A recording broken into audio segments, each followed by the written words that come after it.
stand behind you. That's all right. Give me the old mic. Am I on? Good evening, everybody, and thanks for tuning in and for being here tonight to the CCA meeting, the Community Choice Aggregation. Tonight's presentation is going to be with Jeff Demansky. He's the nonprofit executive director of Hudson Valley Energy, and he's going to provide us all the information that we need to know about bringing the CCA to the community. He's been working locally with Mindy Kimball, who's the vice chair of the CEAC, along with Olga Anderson, who is the chair of the CEAC, which is, make sure I get it right, the Citizen Environmental Advisory Committee. So with that being said, let me turn it over to Jeff, and let's see what we can learn. Thank you, Jeff. Thanks so much, Joe. And thank you guys for having me here tonight. I am part of the partnership that is the team that the town of Highlands and other communities here in the Hudson Valley selected to explore the potential launch of a community clean energy program. And that's a very generic term. And you'll see on the next slide, I define it in more technical, kind of policy wonky terms of community choice aggregation. But the idea is that the town of Highlands, and there's actually 16 communities that are in the Hudson Valley, 6 in Orange and Rockland territory, and you'll see details on this in upcoming slides, and 10 communities that are in Central Hudson territory that have live programs right now. They've been live since 2019 with these community energy programs. And if you would, there will be, for clarity's sake, and to think about the potential of what these community energy programs can be, I need you to think about 2 separate mental spaces. Because I'm going to talk about electricity supply, and I'm going to talk about solar choices that every utility customer in New York has before them. And when it comes to electricity supply, it's a choice to go into an open marketplace that was established by deregulation way back in the 1990s to go and pick a supply source. This is, as I say here, individual choices that every utility customer has before them. What these community energy programs that we're talking about tonight, as of 2016, just as half a decade ago, the state allowed cities and towns and villages to act on behalf of their community members with the idea of overlapping benefits. You've heard the phrase of win-win scenarios. The idea of what can be achieved through these community energy programs when it comes to the cost aspect, environmental aspects, and not least of all, consumer protection aspects, the state is interested and has given the power, should the cities and towns and villages decide to take advantage of it, to bring a symbiotic benefit to their community members by stepping to the fore and offering a new choice for electricity supply and, if there's interest, around solar, and in particular around something called community solar. So again, it's building on this idea of what's available to individual customers, but this is, in essence, I use a lot of analogies when I talk about this. The first analogy I'll bring here is that the towns, if they choose to do so, and if it makes sense, market-wise and the like, can form a buying club, like a Costco or a BJ's Wholesale, to have the power of numbers, to have leverage in these energy marketplaces, which can be kind of overwhelming for individuals, to offer benefits to their community members. So in a nutshell, that's my whole presentation. We're going to dive in deep in some of the slides and show some visualization about what in particular I'm talking about, revisit some of those specific benefits that I'm talking about, and actually talk about, and I'll show you how those live programs have been doing to build the argument that these concepts do really work, and they can work really well in terms of cost, environmental benefits, and consumer protection. All right, so this is often done very well conversationally, so if you guys do have a question, please do just interject, and I'm happy to do clarifications or answer questions as we go. But even with being mindful that we have to be ready for the town board meeting that follows, there will be time at the end. All right, so stepping forward, what is community power generally? Again, on the general terms, it is a toolbox. It's based on the home rule concept in New York State that puts energy decision-making authority into the hands of community leaders, into cities, towns, and village leadership. Can't be done at a county level, but cities, towns, and villages. And it is from the state's perspective and for the communities that we're working with, it's a mechanism by which you can equip these communities to help in the transition towards more clean energy, and counter to what everyone has seen and has, to some degree, rightly expected when it comes to individual decision-making around clean energy. This can be done cost-effectively. You can actually, through this program, pay less for 100% renewable energy generated by New York State resources compared to what you might pay for non-renewable production. So that's the first two wins that we talk about. So, as I mentioned, the two spaces for you to think about in the box on the right, even though it's a little cut off by the screen, we're talking about electricity supply for the most part.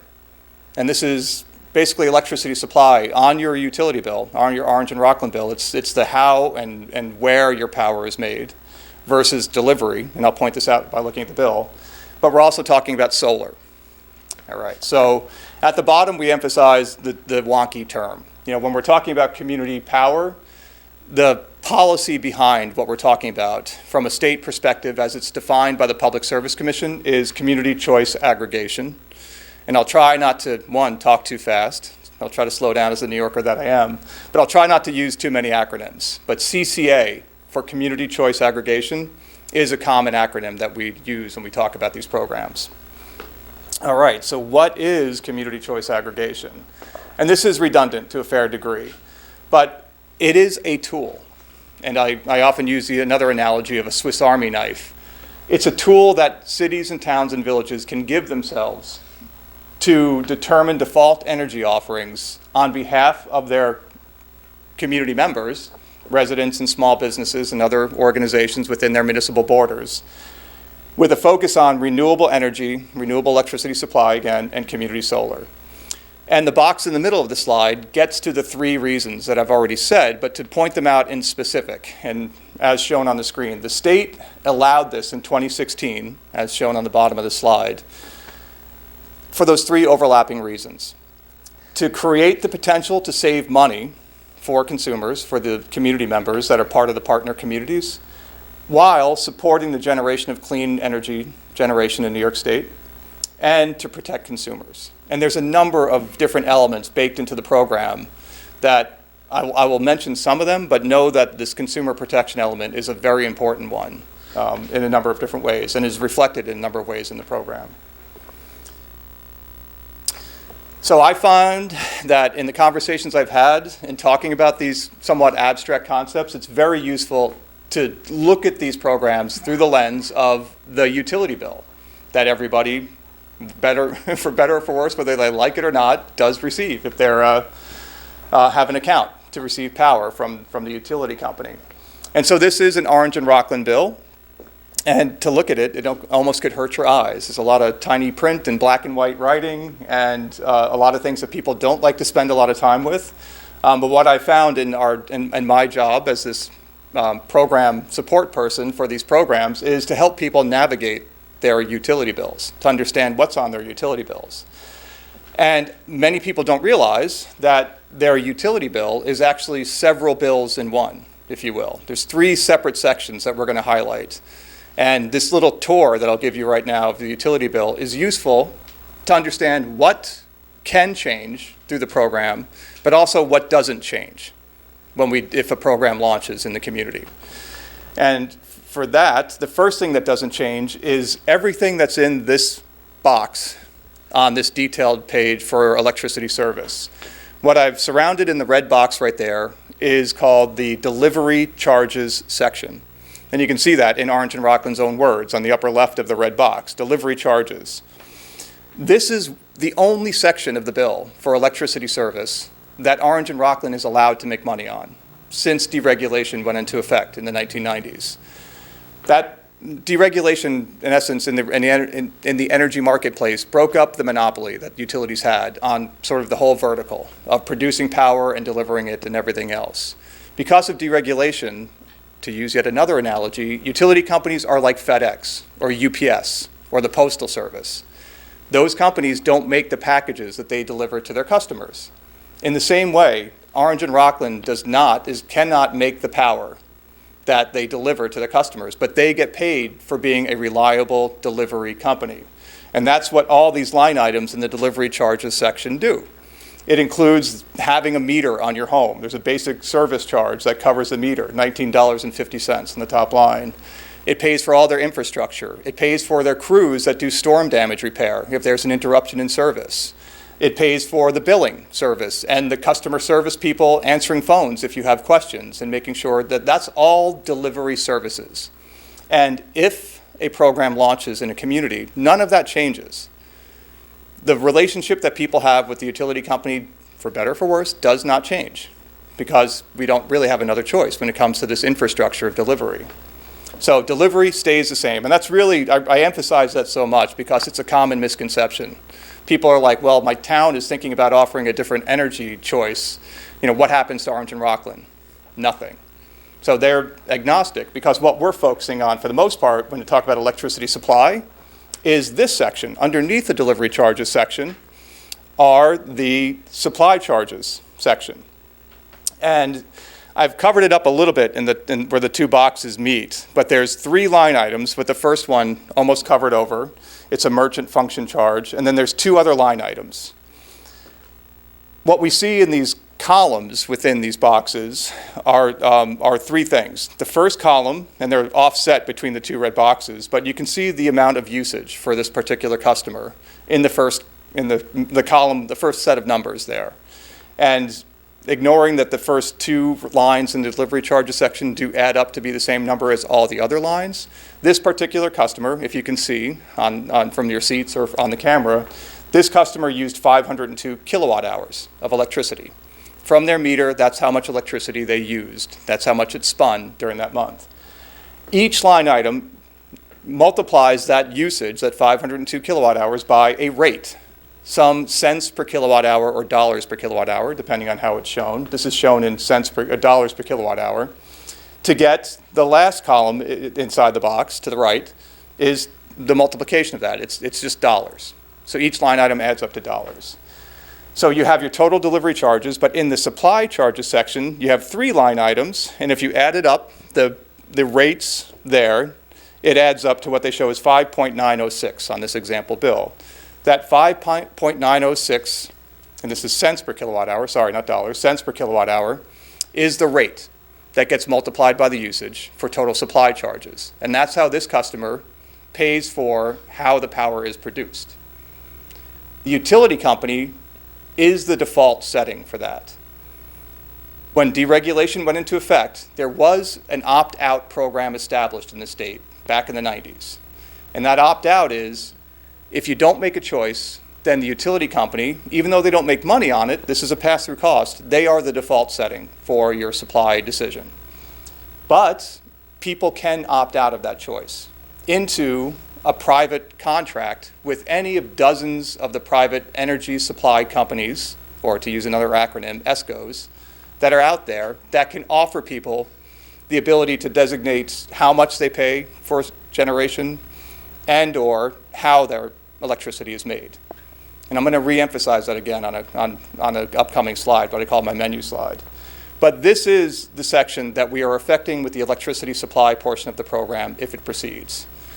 If a program launches, the 3 line items, and I'll show you this on my bill from Central Hudson territory, the 3 line items would go away and they would be replaced with just one single line item with one rate, a fixed rate, a very competitive fixed rate that gets multiplied by the usage.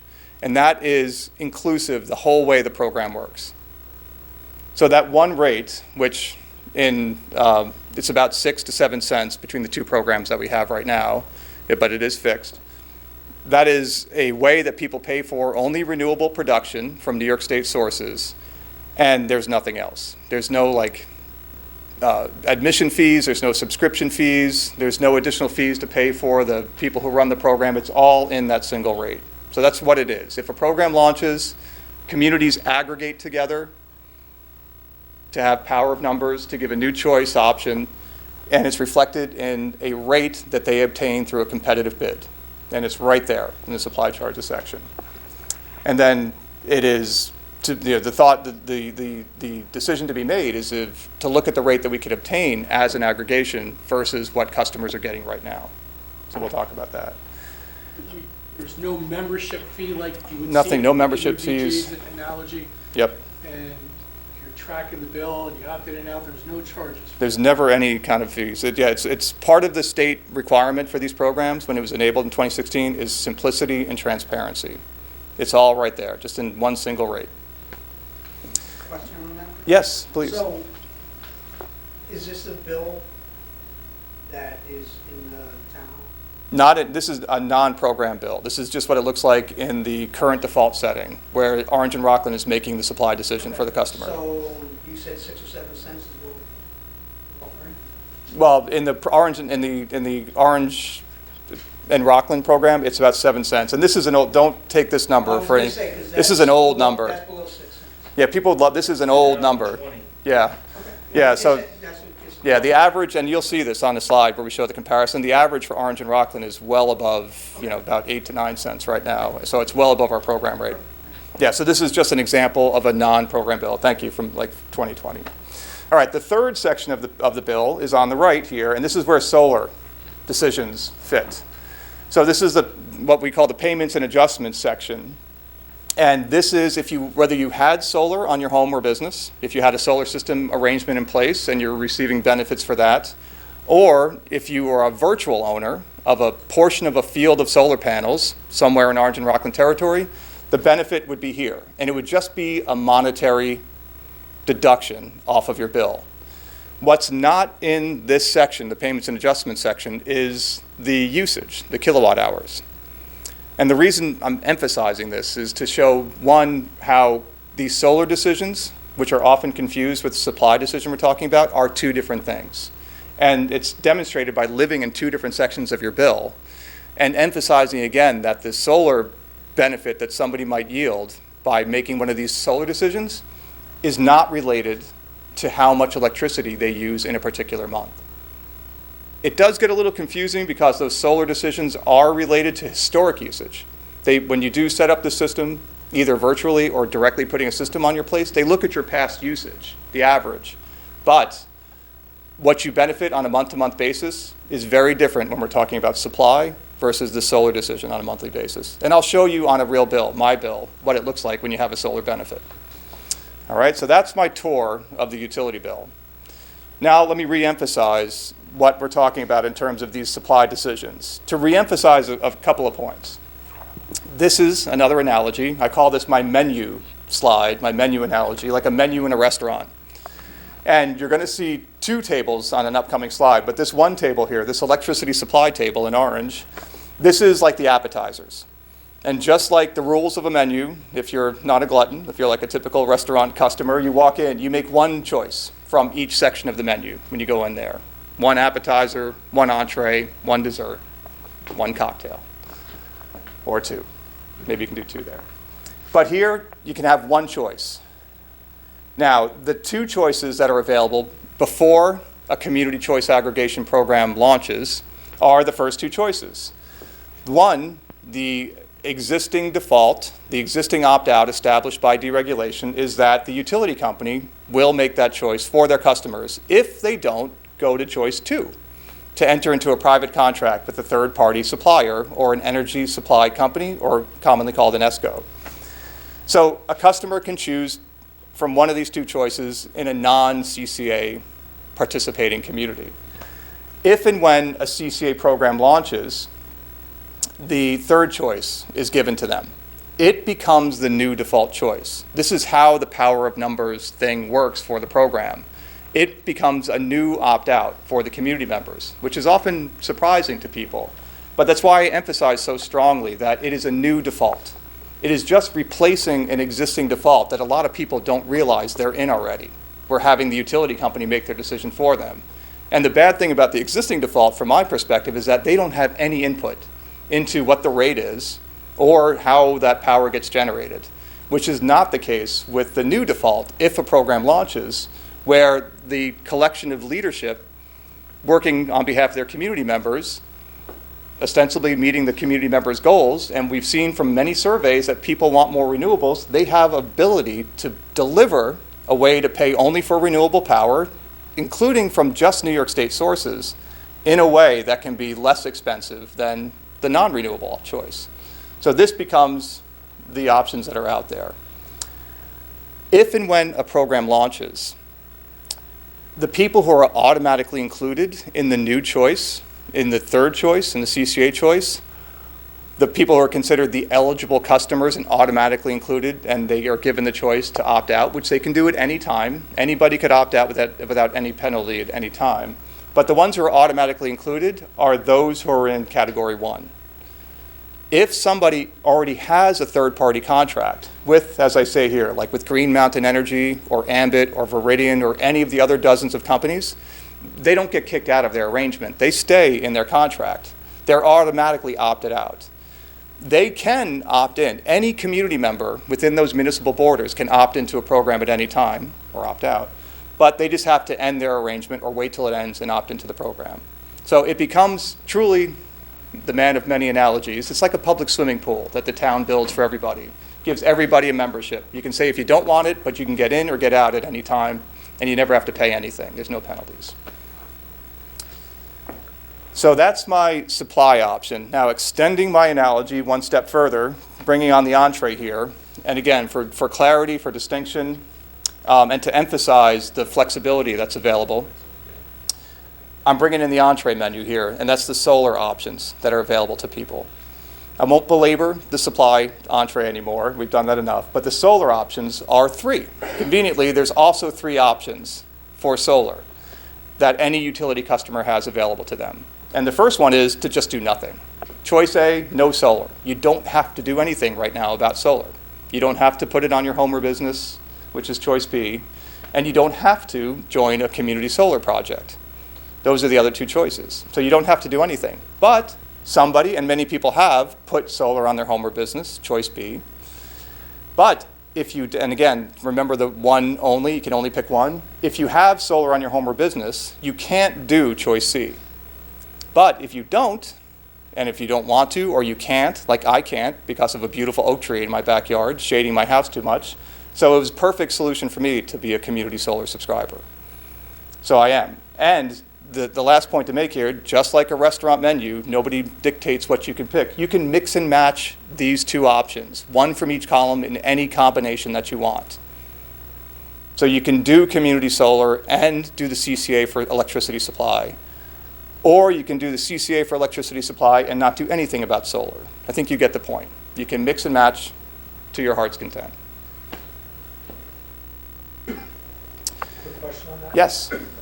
So if I do not have solar at my house, I can elect to do the community solar?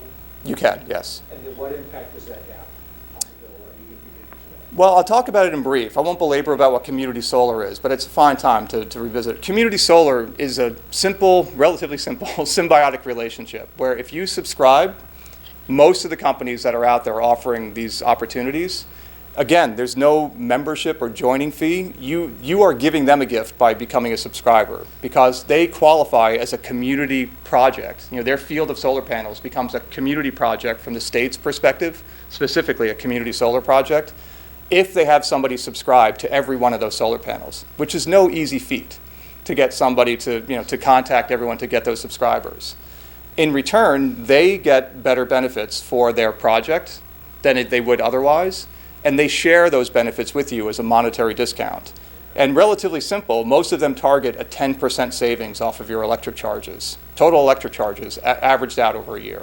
So in that payments and adjustments section, you would see some number of dollars deducted from your bill to the target of trying to reduce your bill by 10% over the year. And there's no charge to the homeowner, business owner, or whatever, for opting into community solar? Typically not. It's good to read the fine print for these contracts, but majority of the companies that I've seen, there's not. It is just but again, to emphasize though, not what you asked, but people often confuse that if they have solar on their home or business, they ask, well, can I do the electricity supply program? Because they're thinking they're generating all their own electricity, which is typically not true. Most people who have solar on their home or business, based on usage, what the state allows, they typically buy some electricity during a year. And if they buy it without a CCA program, they're usually buying it in number 1 arrangement, letting the utility dictate the rate when they're buying it, which can be high because it's typically a winter month when they need to buy it, and so that's when the rates are higher. But they can be in the CCA and know that when they do need to buy electricity, they know exactly what the rate will be, because it's always fixed throughout the duration, multi-year contract, and it's only going to renewable producers in New York State. So they're doubling up their contribution to the renewables on the grid. And that's what's great about these two things. That's what I kind of emphasize on these next two additional points. For clarity, I just put these two lines in the bottom of the box. When we're talking about the CCA for electricity supply, what we're talking about is a low fixed rate for generation, for renewables, for our perspective. That's what we want the communities to make the default.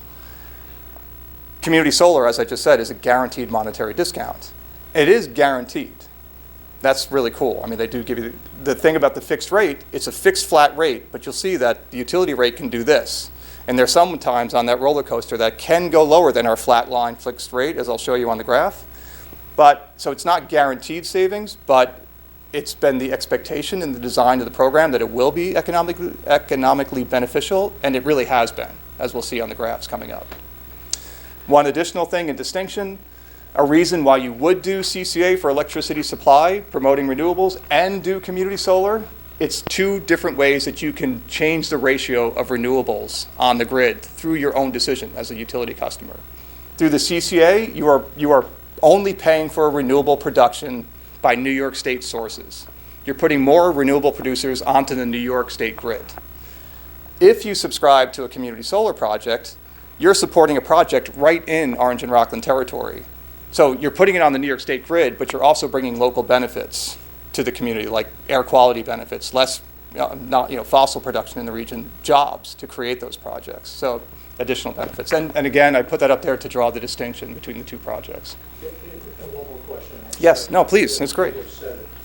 To do the solar, one of those three, Yep. you have to be doing CCA? No, you can mix and match anyway. You can be with the utility company and you can do community solar. Okay. Yeah, mix and match any way you want on those two tables.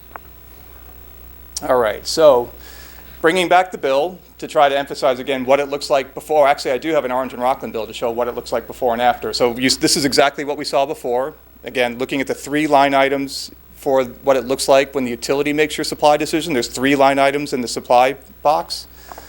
Now, a bill from a person who's in the program. Delivery charges, a little bit lower on the bill, but this is the delivery charges section, the same number of line items. And the supplier charge is just this one simple line right here. It says total supplier charge $10.42. Because the way that Orange and Rockland does it, they attach a page to your bill which has the fixed rate, the one line item, and your usage, and show you what the total is. But this is what it looks like for being in the program. And the adjustments, this also shows, I just emphasize the supplier box there, and I also surrounded in the red box on the right, this customer is also a community solar subscriber.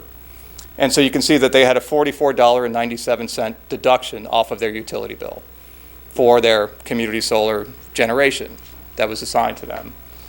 All right, so delivery charges, unaffected. Orange and Rockland makes money off delivery. The supply charges now is hyper simple looking on this one page. There's a deduction for community solar. Then here's the additional page for the supply section, and it has lots of good information on it that actually tells you you're in the program when you're in Orange and Rockland. So there's the 1042, which was a multiplication of 144 kilowatt hours on the upper left, multiplied by the program rate for Orange and Rockland for our Rockland Community Power Program, which is 7.238 cents per kilowatt hour for 1042. And in the messages, it tells you, supplier messages, it says Constellation New Energy CCA for Rockland Community Power. This is better than in Central Hudson territory where they only put the name of the company. Orange and Rockland, lovely, puts the name of the program with the supplier that was selected through the competitive bid. So it's a company called Constellation New Energy. The name of the program is Rockland Community Power, and it's reiterated in the upper right, Constellation New Energy CCA. So this is how this customer is confirmed that they're in the program with the one fixed rate. All right, so that's kind of the gist of the content. Now I'll talk about just revisiting again why a community should consider doing this. You saw this slide in the beginning, except for the box on the right in the middle. This is the one-sentence definition of CCA, of community choice aggregation. The 3 reasons why the state is promoting it, the idea of cost savings with renewable production and protecting consumers. But what I've done on the right, and I hope you can read that the way it's split, is to answer the question for community leaders, like saying, why should we do this? You know, if this is something that individual utility customers can do with those menu options, you know, they have 2 choices in supply, they can do any of the 3 on their own, why should we do it? I've literally had thousands of conversations now as a support for those 16 communities. And what I found in pretty much, I'd say 90% of those conversations, the energy supply marketplace and community solar can be overwhelming and kind of confusing for people. But in the energy supply choice with Viridian, Ambit, all those companies out there, since the 90s, many people have had good experiences. But I think the majority of people that I've spoken to have either had a bad experience themselves with one of the energy supply companies or know somebody who has. Somebody who was in a contract for a period of time that was fixed, and then after 2 months it turned variable and it ballooned up very high. And people who have been targeted and been entered into these programs without their knowledge, which some people think when we launch these programs that this is what we're doing, but this is part of this outreach is a very important part of what we do. We do not want to do this in the dark. Or people have found that they're in these programs, they've not liked the contract, they've tried to get out of it, and then they find out there's all those strange hidden fees that they didn't expect, exit fees or early termination fees or things along those lines. So that is several ways that with the simplicity and the requirements for doing public outreach, the consistent presence, if you working with the Joule team, with my nonprofit and support, that you have numerous elements for providing resources to the consumers, to the community members to be protected from all those oddities that can be out there. So it's a way of giving people an alternative to being just exposed to those bad actors in the energy marketplace. So that's number 1. 2, the vetting, the team working together in partnership, be it for the electricity supply choice, or if there's a community solar option that's offered through the program, which can be done as one of the tools in the Swiss Army knife tool, the team basically makes sure that the best that can be offered is offered to the community members. There's lots of ways, there's lots of fine print and ways to manipulate either supply offer or the solar options. The idea of working in partnership under the state regulated program is that you optimize the offer for your community members. So you protect them and you give them the best of what's out there. And I think that's my argument for why community leadership should feel very good about that this is what you're supposed to do for your community members. Protect them from bad actors and give them the best of what you can. This is the process that we're involved in. This is way more detailed than we need to go into for a community, but I want to just emphasize a couple of points. So it starts for a community with passing a local law. And I think that's important for people to know, that this is something that is based on a law. A community has to consciously go into doing this, and by state requirement, it starts with the law. And 2, picking an administrator or an administration method, and these communities here have chosen Joule Community Power to be the administrator, which leads into a public awareness and outreach effort, which is where we are right now. Ultimately, it's an exploratory process in the first half of these steps. And all the steps that are inside this box are the exploratory, you don't have to proceed steps of a program. So from my perspective, there's no reason that a town or city or village should not give themselves the ability to explore this for the number of reasons I've been reiterating again and again. So passing a local law, pick an administrator, do outreach, then explore what it looks like in the marketplace. And that's what the data poll is about. And that's what happens when you, the bottom step in the box, you work together in the partnership to put together a request for proposals to pick a supplier who could be the supplier for the program. And that's done with awareness of the community's feelings about the program and what the marketplace looks like. Does it make sense? The administrator will not tell you to proceed outside that box to launch a program if the marketplace is not looking right, if something crazy is happening. As it so happens, with everything happening and the pressures on fossil right now, it's looking excellent, like an excellent time to do this program and to fix rates. So But ultimately, if there is a project that decides to move forward, a set of communities, you do move beyond the request for proposals, you accept a bid, and then there's a number of steps that include more outreach and education, including notices sent to every eligible customer, a letter that's paid for by the supplier, comes from the community itself, it's in partnership. That's the welcome opt-out letter, so that they know what's happening. And there's public meetings that happen before and after that. And ultimately, there's a letter from the utility company, the third to bottom step, that's like the last, before you're enrolled in the program, saying, hey, we're about to put you in this program. Just want to make sure you know. So there's multiple ways that people are aware of the program before it launches. There's no cost at all to the community. People are saying, hey, what are we paying for this? Or are there kickbacks to the community leaders? No, there's no exchange of funds. The administration teams allowed by the state to be administrators do this at risk in hopes that a program will launch. And there's no direct fee or payment by the community. It's really, again, to use a term, symbiotic. If it launches, it works well for everybody.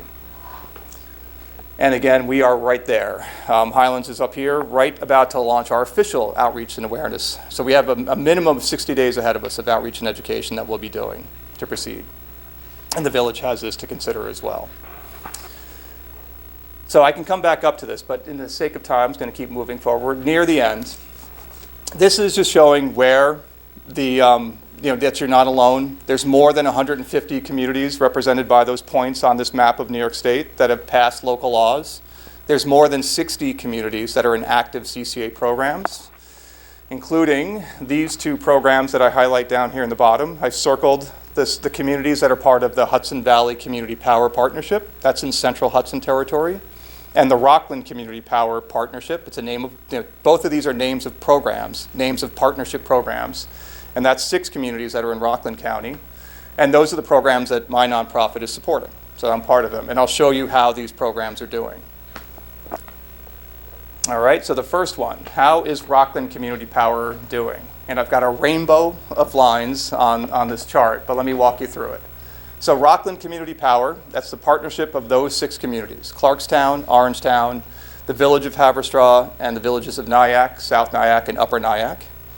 And they launched with a live program in November of 2020. That's the far left of the graph. The green line, we'll start with the green line. That's a flat line, kind of in the midst of all that noise. But it's a flat green line. And you can see that's the Rockland Community Power 100% renewable fixed rate. And if you remember from the bill, that's the 7.238 cents per kilowatt hour. And that is good through October of 2022, through this year. So that's a flat line right through October of 2022, and we'll keep adding to it. We did also offer another fixed rate. It was not the default for the majority of communities, but the purple line is a fixed rate that's down around about 6.5 cents. It's a mix that mirrors the utility mix when the utility makes a decision. Predominantly non-renewable, but there is about 10 to 15% renewable. The communities, with support, wanted to offer this cost option too for those who focused on it. But the biggest bang for the buck in terms of the win-win-win scenario is the 100% renewable. You can see that the small difference between those rates, and that's the 100% renewable, is where the benefit of the program really comes in for the community members. And by vast majority, the 100% is what nearly all community members in these 6 communities are doing. To emphasize that benefit, the red flat line is a calculation that I did of what that private ESCO marketplace looks like for an individual customer. Should they look for a comparable 100% renewable fixed rate option? And at the time I did this calculation, it's probably higher now, but it was over 9 cents per kilowatt hour. So the difference between the red flat line and the green flat line shows you that this is the buying club benefit of a community choice aggregation program. On an individual by individual, orange to orange comparison, community members are doing great by being in the program. But how is it doing compared to the non-renewable utility option, the original default? That is the yellow line. That's Orange and Rockland's month-to-month rate. And it's like a roller coaster. Coincidentally, when it started out, it's just coincidental, it was right where our program rate was for the standard, which was lower than our 100% renewable. But it fluctuated. There was times that it stayed lower than our 100% renewable, but eventually it did climb up. With the escalation that we anticipated, it did climb above our 100% renewable rate. And to most easily see how we performed against it, the blue line is the running average of the yellow line. So the blue line is the running average of the utility rate. And you can see it started out at the same point in the beginning, but slowly kept climbing and climbing until April of 2021. It matched our 100% renewable rate. Again, showing that this is why we don't say guaranteed benefit, because it can be lower at some points. But it's continued to climb, and climbed even before the craziness of rates that have happened in the last few months. It already showed that this program is beneficial. In the first 15 months of this program, the estimated savings collectively across all of the community members in these 6 communities was $3.5 million. So people saved collectively $3.5 million paying only for 100% renewable versus what they would have paid for non-renewables. And that's the difference between basically the blue line and the green line across those first 15 months. And you can see that people were protected against the crazy spikes that happened in January and again up in March. And it's anticipated that that yellow line is going to stay above our program rates for the rest of this contract and hopefully for the next contract that we'd enter into. All of these communities are interested in redoing this and entering into a new contract, and that's the process where we are right now. So that's the Rockland Community Power Program. I don't have to walk you through all the colors. The colors are the same in terms of the red, the green, the blue, and the purple. For the Rockland, for the Central Hudson program, which we call the Hudson Valley Community Power Program. We did this between July of 2019 and June of 2021. There was a 2-year contract. 9 of our original 10 communities all renewed because they were happy with the original 2-year contract. Saugerties joined to become our 10th community in this 3-year contract that started on July 2021. And it's kind of hard to read how close the lines are because of the crazy spike in the utility rate. Central Hudson's rate went to 22 cents in February. But again, the easiest thing to see is the difference between the blue line and our flat green line, where the blue line immediately went above our green line at the start and has stayed up there. And even before the spike in January, we were performing extremely well. So our 100% renewable versus the non-renewable utility, we're doing great. And it's funny, the 3.5 million number, we talked about a 15-month savings for that first program before the spike. The communities in these 10 communities in Central Hudson territory, in February alone, because of that protection against the spike, it was $3.5 million savings in February alone. So about $150 per household by being in the program. So that's unusual. You know, it's not that usually that dramatic, but again, it works out. You know, the logistics of what we're talking about.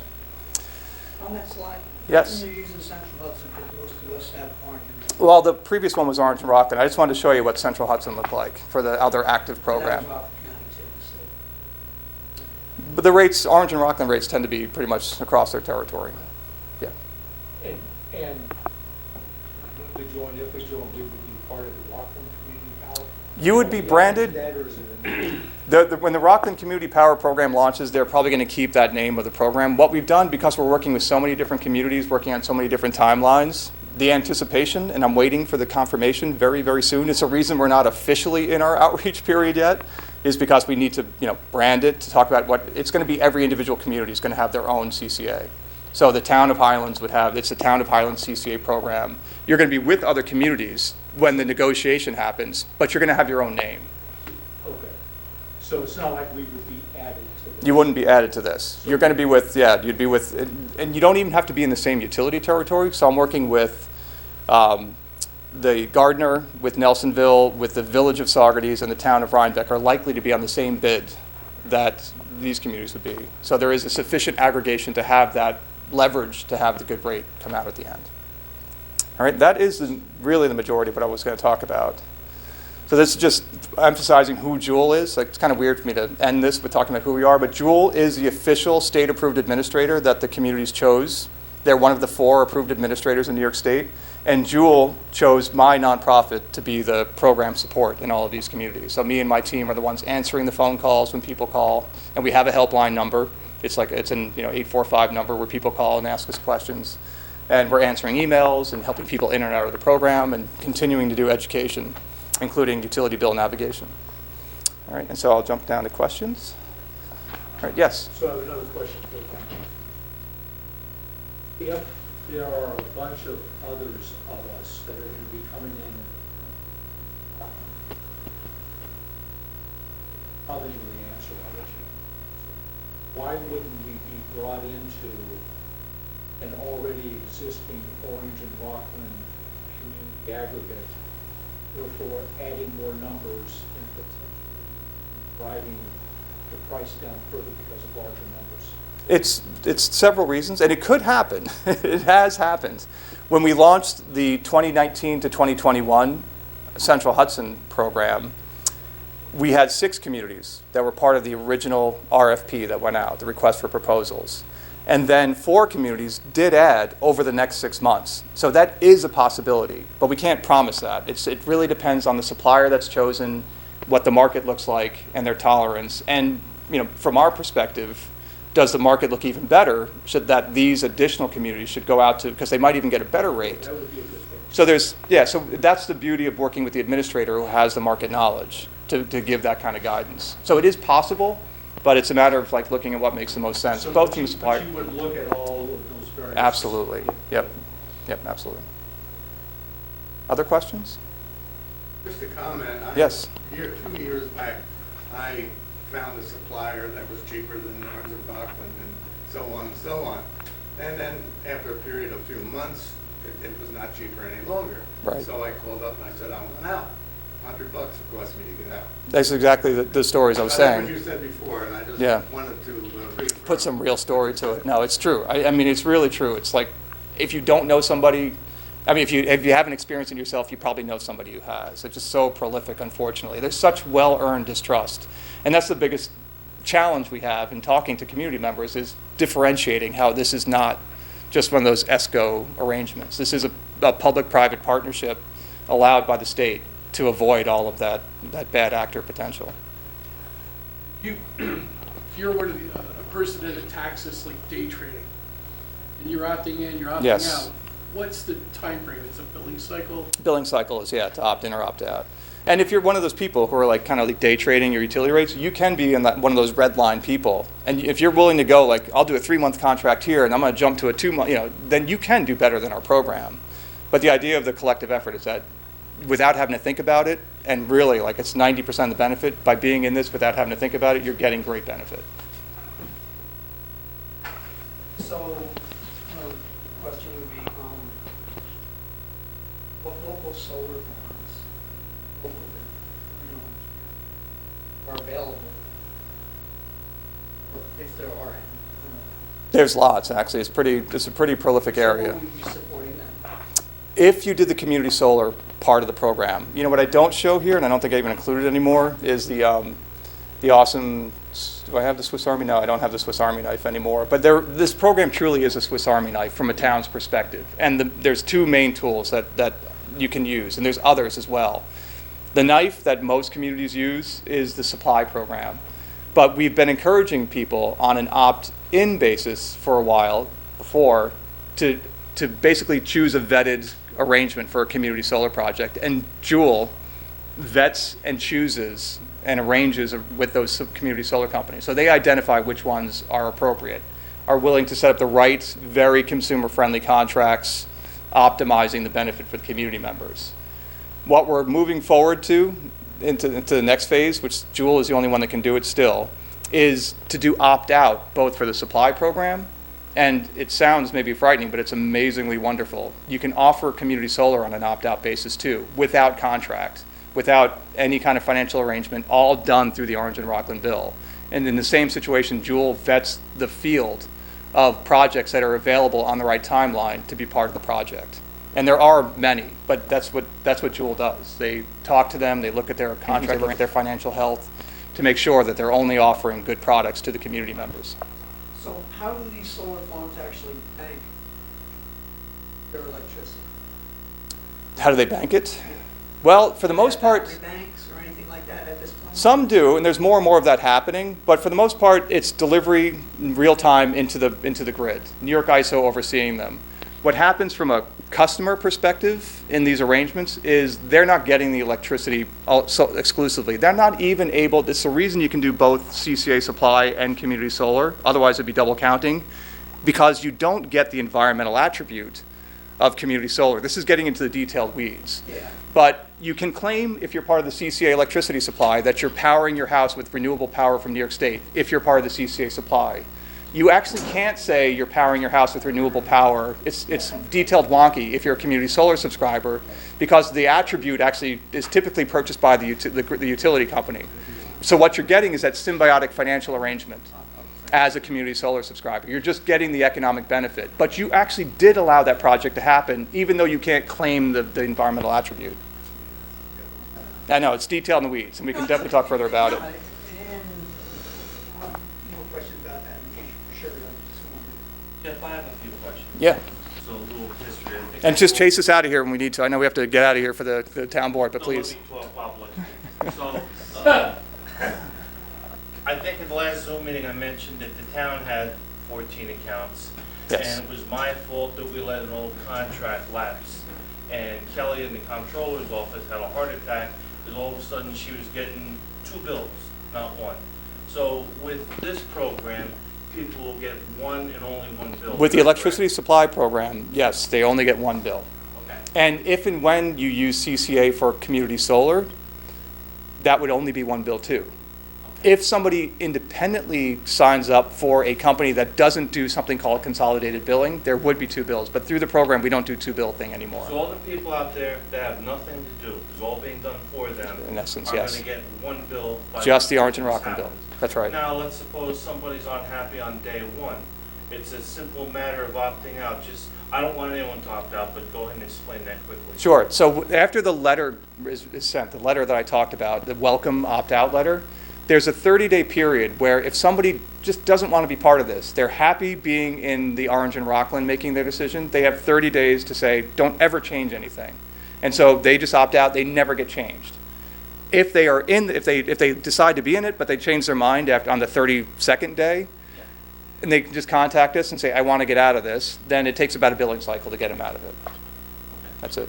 And the other thing I just wanted to say is we re-signed up for another 7 months because I like the town's 14 accounts to be involved with this once it's all set and going. Yeah. The girl who implemented it lives in Cornwall, and her bill with Central Hudson at that time was 22 cents a kilowatt hour. That's February. We signed on for 8 cents and change per kilowatt hour. Not bad. 8.01 or something like that for the next 7 months, like I said, so. It's probably a good arrangement. It's probably a proper amount of time by the time this launches. It'd probably be a perfect seamless transition over too.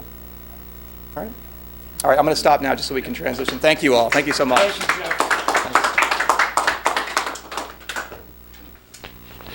Thank you, Olga, for the projector.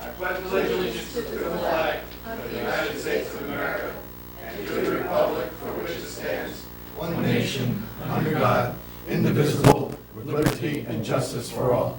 Thank you. Good evening, everyone. Good evening to folks at home. Good evening, good evening.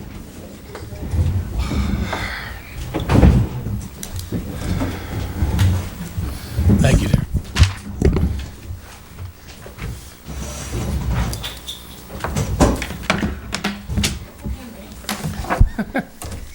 That's all that matters.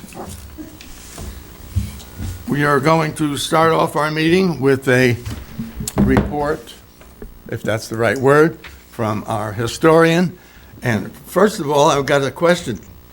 Are you Mary or Ronnie? Well, Uh-huh. my legal name is Mary Veronica. Okay. And so, but everyone calls me Ronnie. Okay, but you sign everything Mary, and I think, wow. Too. So I'm confusing everyone. So you would like us to call you Ronnie? I would like you to call me Ronnie. All right, good. Okay, now we got that cleared. We don't need anything else. Now we got that cleared. Okay, we've got that. Okay. So, first of all, I want to say that this was a great year to become a town historian because, as you all know, it's the big birthday of the town of Highlands. And the first event on that calendar to celebrate the 150th anniversary, pardon me, is to celebrate the history of our churches. And we're going to have an open house of churches. The purpose of this event is to visit and admire some of our oldest and most inspiring buildings, or perhaps just to satisfy some curiosity you may have. You might have driven past one of these charming buildings all your life and wondered, what does it look like inside? And so that will be an opportunity that you'll have. This will take place on April 10th at 1 to 4 o'clock in the afternoon. I'm happy to say that all 9 church buildings in our town will be participating, Excuse me, Ronnie, are we talking about the newest church? including our newest church. Okay, thank you. And so I want to start by thanking the pastors of all of these churches for their support and collaboration. And these are the churches that we will be participating in alphabetical order: Blessed Sacrament, the Church of Jesus Christ of Latter-day Saints, our new church, the Fort Montgomery Methodist, Grace Baptist, Holy Innocents, Sacred Heart, St. John's AME Zion, St. Mark's Baptist, and St. Mark's Episcopal. There's something unique about each one, whether it's their ornamentation or their simplicity, whether it's the design or the materials used to build the church, the seating, the altars, the windows. It's just interesting to see the differences and the similarities. And so this invitation is extended to everyone, individuals, families of the town of Highlands, including residents of West Point, neighboring towns, visitors, relatives you like, relatives you don't like. Everyone is invited. And it is completely free. You do not have to sign anything. You can make a stealth visit and just leave very quickly if you wish. Now, everyone will receive a document like this with a brief history of all 9 churches on it. There will be identical copies in every church, so you just pick one up at the first church you go to, and you'll have your guide for the rest of the afternoon. Or you may download this from our recently updated Town of Highlands Historical Society webpage, or you can visit my office on the 2nd floor of Village Hall every Monday, Tuesday, Wednesday from 9 to 12 noon. Now, attached to this will be an invitation to join the Town of Highlands Historical Society. However, that is not an obligation. You do not have to join the Historical Society. If you visit all 9 churches, you may pick up a little gift, a little present, between 4 and 4:30 on that day at the Village Hall in front of the Historical Society door. And now, before I close, here's a little heads up. On a Saturday in May, we haven't picked out the right Saturday yet, but I will be giving an illustrated talk called The Way We Were, and it will be about the town of Highlands in 1872. And in July, as part of the 4th of July celebration, we'll be leading a historic pub crawl on Main Street or perhaps another part of town. This will be a fundraiser for the Historical Society with a limit to the size of the group. Details will be announced as it gets closer. We're also going to be having a children's event planned for later in the year. So I hope you all enjoy the open house of churches on April 10th from 1 to 4, and thank you for your time. 1 minute, 1 minute, 1 minute. First of all, could you get a hold of Kelly and put a link to your webpage Oh, absolutely. on ours? Oh, So if fantastic. you would ask Kelly to do that, I'm sure she I could will do that. put Oh, yeah, on. great. And the church tour, do you have that on Channel 23? I do not yet, but I can provide you with all kinds of information. I Okay. brought a lot of stuff with me tonight. And Richie and I are working together, so I can... Yeah, because you can bring that to the assessor's office, and Lisa or Jean will take care of putting that on Fantastic. Channel 23. Great, great. I'll Thank you. have it. Oh, of course. Yeah, just, so that's a totally self-guided tour? Yes. And- And you can begin at any church and see as many as you like. And is there anything going to be going on in the church? If people have questions, they could... There will be someone to welcome you in each church and possibly answer questions, or if questions arise, you can always email me and I will help find out the answers. Okay? So it'll be a chance for us all to learn about our wonderful buildings in town. I think it's a great place to start to appreciate the history of our town this year. Okay? Thanks. Thank you, Ron.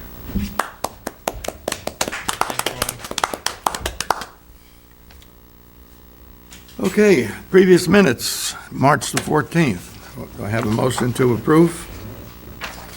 So, second. All in favor? Aye. Opposed?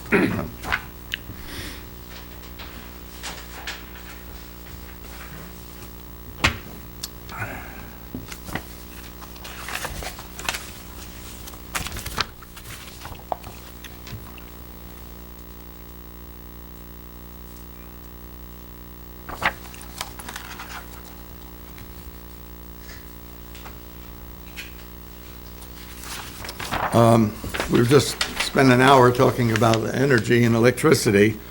I have a virtual meeting with this group called Clean Path New York, Friday, I believe it's 11 o'clock in the morning.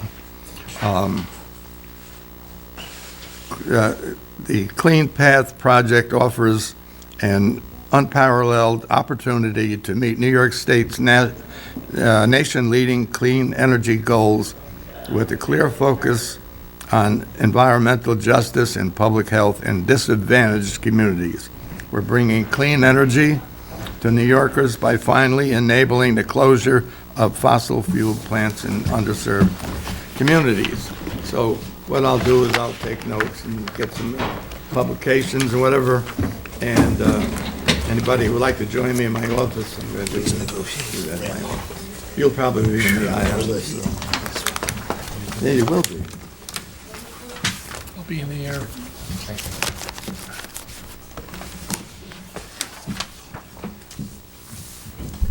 How we do down there, Ty?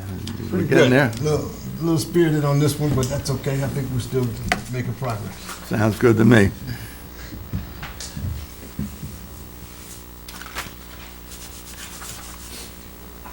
Okay, not on the agenda. I got a letter or an email from our recreation director concerning the summer program. Are you up on it? I'm not, I'm sorry. Okay. And Ty, do you know anything about the summer program? I recall reading it. He Okay. was trying to go up to a full 5 days, right? Is that the? Discussion, and you had a reply to I that. think I responded to Richard responded. some observations I had made. Okay, but I think he's looking for our go-ahead, which would include making it a 5-day program, but it would include increasing the cost of the program by, I think it's $50 a student or a participant. Still leaves it as probably the cheapest program in Orange and Rockland counties. I think what I recall about your response, there were some questions in there. Are we going to act on this now, Bob, or? We don't have to, No, no. I'm prepared to. My discussions were the minimum wage in New York is now $13.20 an hour, not $12.50. So there's some rates in there that were misquoted. And I wasn't quite sure what a health aide position is or what they do. I don't know if there's someone there to check people's temperature or make sure a kid's not sick. And he's looking to have the EMTs in absentia fill in for that, Right. not actually be there. I just wanted to make sure that an EMT can do that in absentia, and not have to be there to screen a kid in the morning or anything like that. Other than that, I fully support it. Wasn't he gonna have the EMT there, short of them not being out on a call? I had a brief conversation with him, so Okay. I'm not fully, I mean, is that what the case is? Will an EMT be on at the program?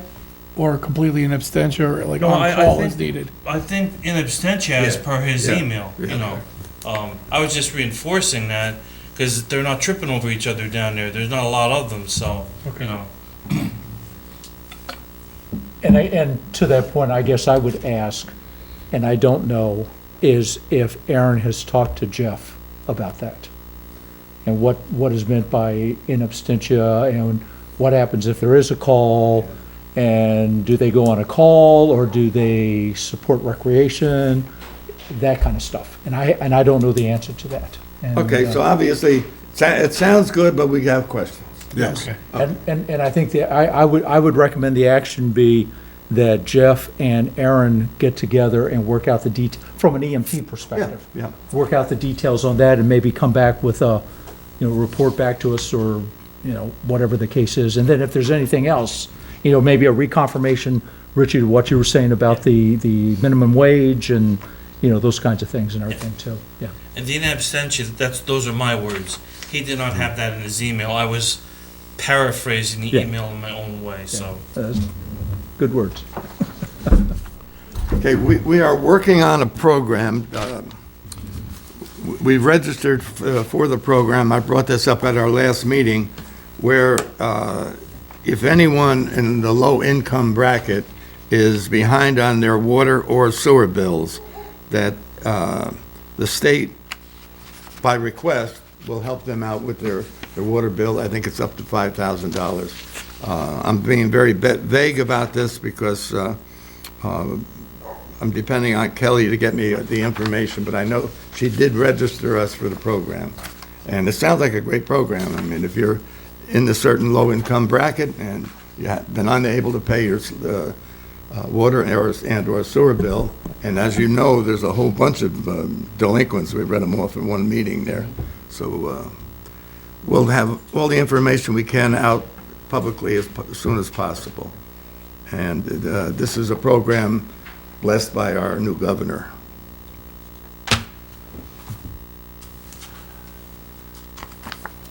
Coming through our town, and that you'll hardly notice it, I think it's been canceled for 2 years, the Grand Fondo, is that how you say it? Grand Fondo, that's a bicycle race. Yeah.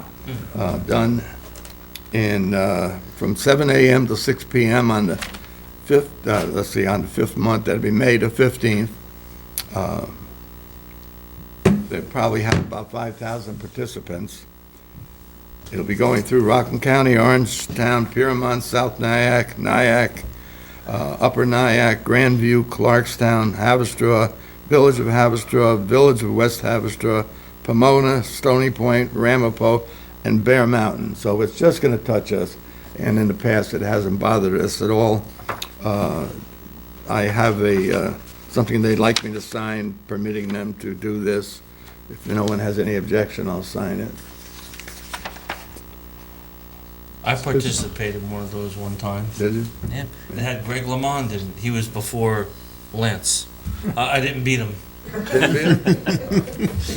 Okay, so I'll sign. Well, I'll ask for a motion to allow the supervisor to sign the application for special use for the Grand Fondo. Could I just ask a quick question? Yes, sir. And this is to our chief. Are you aware of this, and do you know if there's any special things that we need to be prepared for or support or anything with that?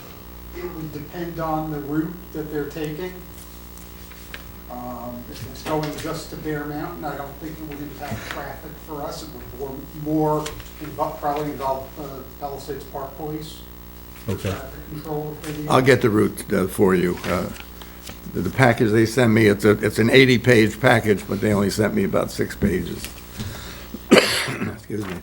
So, again, a motion to allow the supervisor to sign. I'll make the motion. Second. All in favor? Aye. Opposed? So carry. I sent a copy of this resolution regarding the New Jersey Watershed Protection Act. Did you look through it? Yeah, sure. I reviewed the resolution. It's federal legislation that is proposed to by a New York congressman to protect, in part, the Hudson River.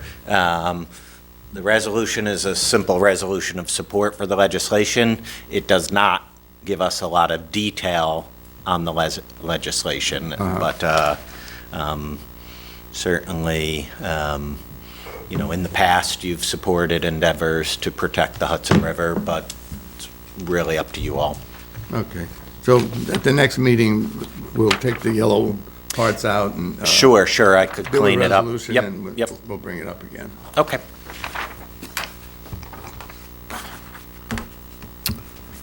Can't say no to protecting our river. Right. Nice river.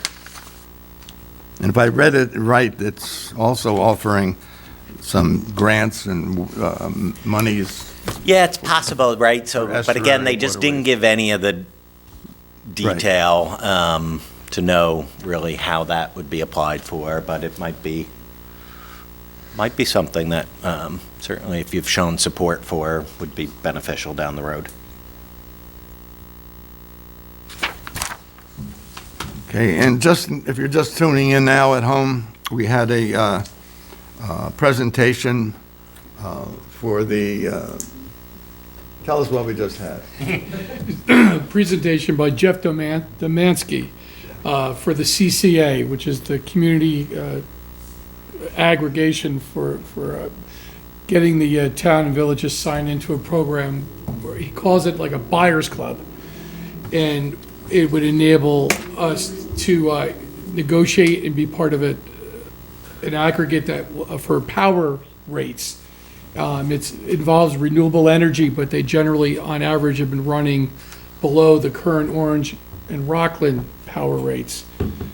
And he kind of gave a presentation on all the information on that. It will be posted on our website along with this meeting as usual. Community choice. This was our first step in outreach. We'll have as much information out as possible so everyone can know what we're proposing. Yeah, there was a virtual one last week. This was in person. I think we're looking at least for 2 more coming up, still at least to date. It comes across as a win-win. Yeah. Like I said, you're dealing with renewable energy, and but rates on average look lower than like if you just don't do anything with your electric bill, you pay what Orange and Rockland dictates. Right. And there, if you go on the information site, you can see charts that show the power, the power costs. It looks very promising. So there'll be a lot more information out on this. And there's information on the Town of Highlands website. We have its own category. You just scroll down about 4 boxes and it's down there. You Oh, yeah, can't miss good. it. Very Yep. Thank you, Kelly, for hustling that on last Monday. Okay, I transferred $69,079 from the consolidated account to the accounts payable to cover this week's check run. The bigger items are a lease for our sanitation truck, which was $40,000. Royal Carting hauling recyclables, $3,068. Constellation New Energy electric charges in multiple locations, $2,964. A law enforcement policy manual, $3,988. Test cuts in the roof, $4,900. Hydrovac and hauling sludge to TAM, $4,682. Rockland County solid waste landfill charges, $9,477. By reading those things, you notice, I hope you notice, that a lot of our money is spent on refuge, waste, sanitation.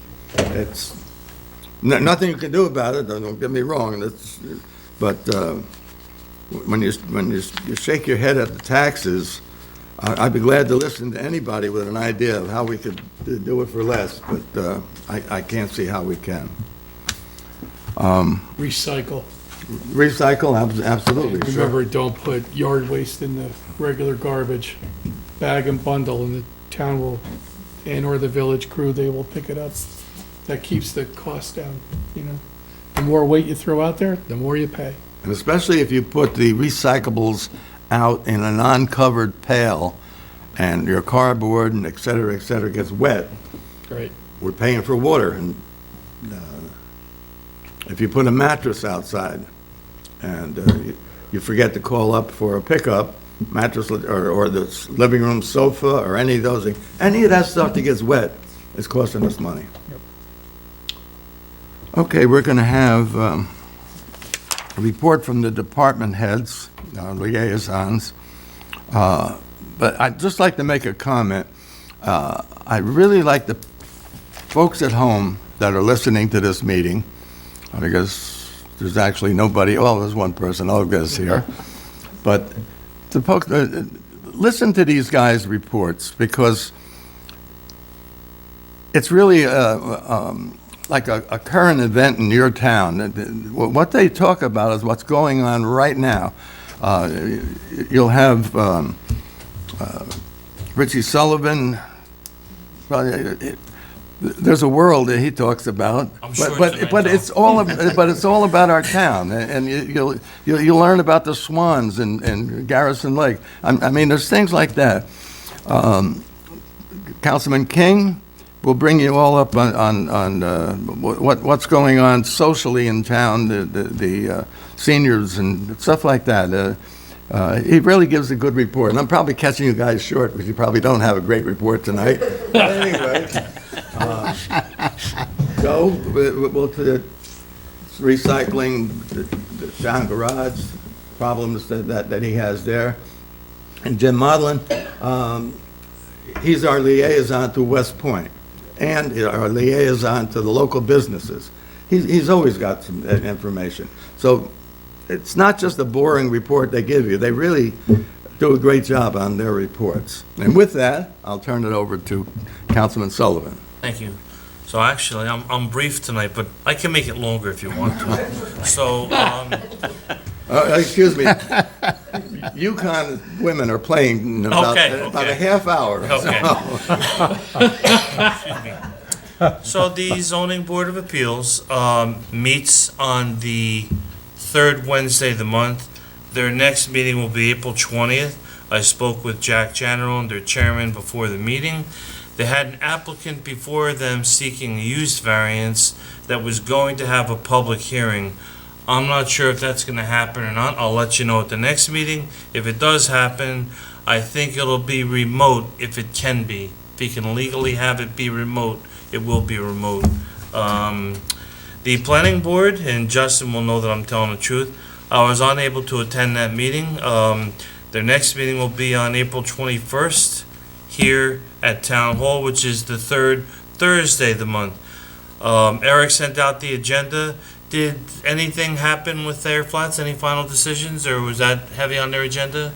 Thayer Flats had a good conversation, and yes, a resolution of approval for the amendment was passed, subject to several conditions that still have to be met by the developer. Thank you. And I have had some people ask me, is their original approval, was it 2019? And is it for that long? They came for extensions each and every year. Everything, our attorney is on top of it.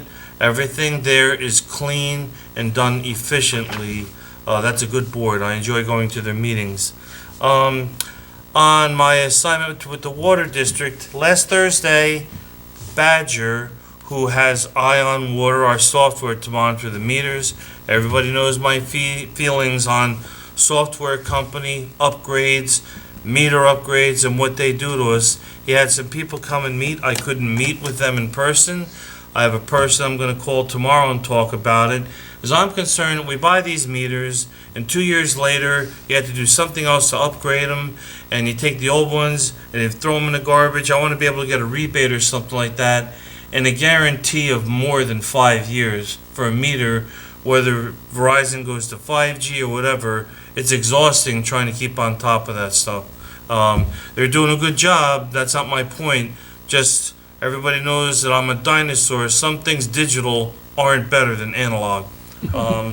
Sewer, I have really, believe it or not, I've talked about them making sludge down there. Nobody seemed interested in hearing about it, so I have no report about them because everything is going smooth.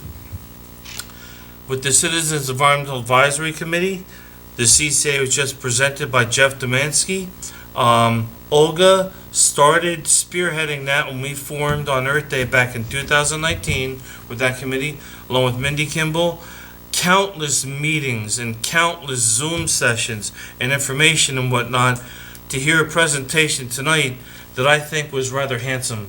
I think it was attractive and handsome, transparent, and I am proud for the people, the community, to say you don't have to do anything except go along for the ride and don't get involved with disinformation. He gave you everything you needed to know tonight.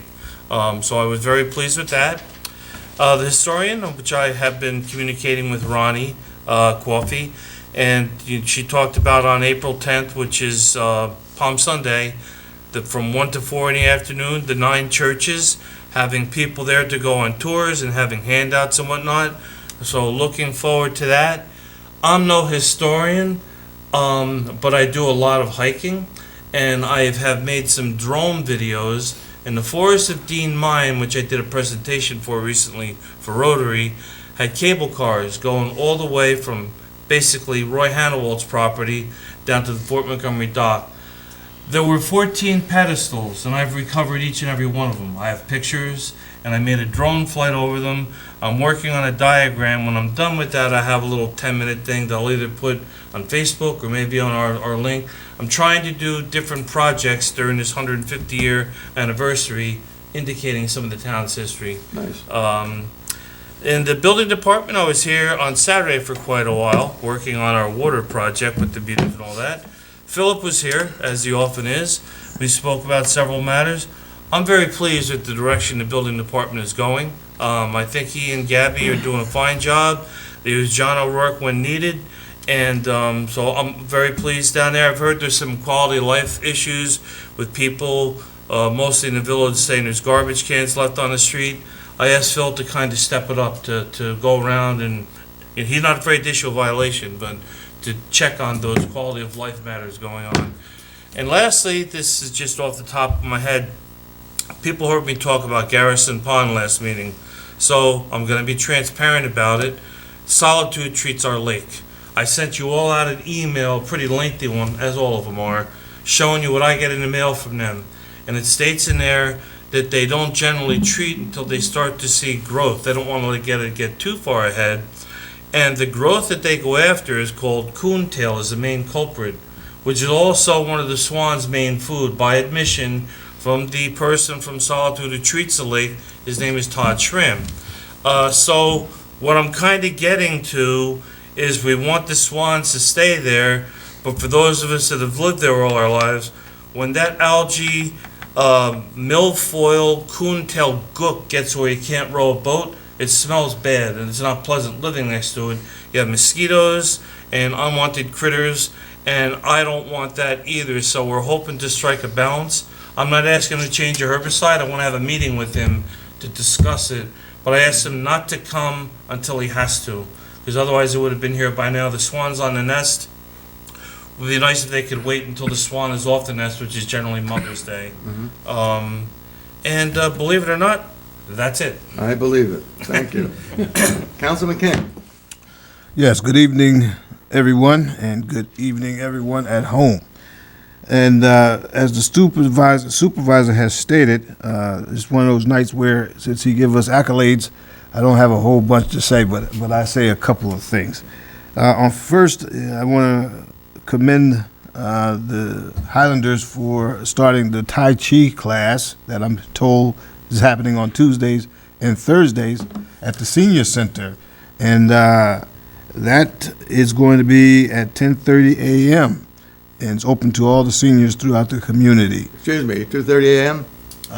I'm sorry. 10:30. 10:30. Did I say 10:30? You said 10:30. You said 2:30. You said 2:30 a.m., didn't you? 10. I thought you said 2:30 You're just thinking a.m. about the base. No, basketball I game. thought that's what he said. 10:30. All right, go ahead. I'm sorry. So 10:30 a.m. people, 10:30 a.m. Tuesdays and Thursdays Tai Chi class, and that's a form of martial arts that's used as low impact. It's kind of slow moving. It's good for breathing. It's good for concentration. It's good for exercise in general. And it's free. And it's free, so you can't beat free. I intend to come out and check it out. I had the opportunity to experience that at the VA hospital, by the way, Tai Chi. So I look forward to coming and participating there. Secondly, a reminder that we have the Community Coalition that will be meeting April 6th at the center. And this is a resource that addresses substance abuse. So again, encouraging folks to come out to the center on April 6th, 10 a.m. to 11 a.m. on the 6th.